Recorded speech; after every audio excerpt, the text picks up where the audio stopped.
প্রতিদিনই সকাল বিকাল 2টি 3টি করে 4টি 5টি করে সাপের বাচ্চা পাওয়া যেত। এতে করে আমরা এই বাজারের সকল দোকানদার একটা আতঙ্কে আছি, ভয় পাইতেছি।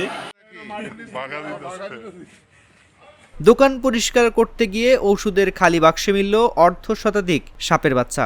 এমনই এক লোমহর্ষক ঘটনা ঘটেছে জেলার পূর্বধলা উপজেলাধীন ঘাগড়া গ্রামে।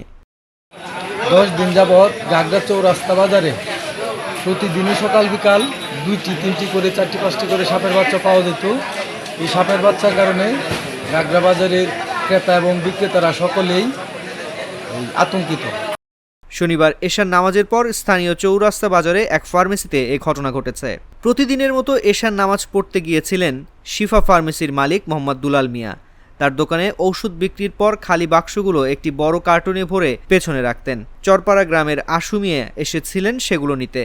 তখন দোকানের পেছনে যান এবং কার্টুন নিয়ে বাইরে এসে ঢেলে দেন। তারপর একে একে বেরিয়ে আসলো 40 থেকে 50টি সাপের বাচ্চা।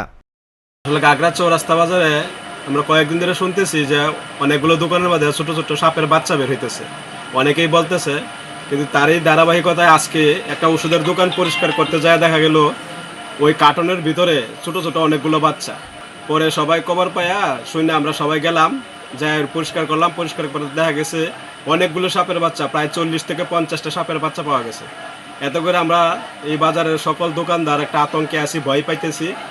এমন খবরে তাৎক্ষণিক উৎসুক জনতা ভিড় করে এবং সাপগুলো মেরে ফেলে। তারপর দোকানের পেছন থেকে আরো অনেকগুলো সাপের বাচ্চা পাওয়া যায়।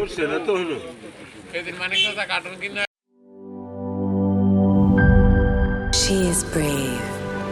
She is free. A generous soul with many possibilities. Blaze Skin.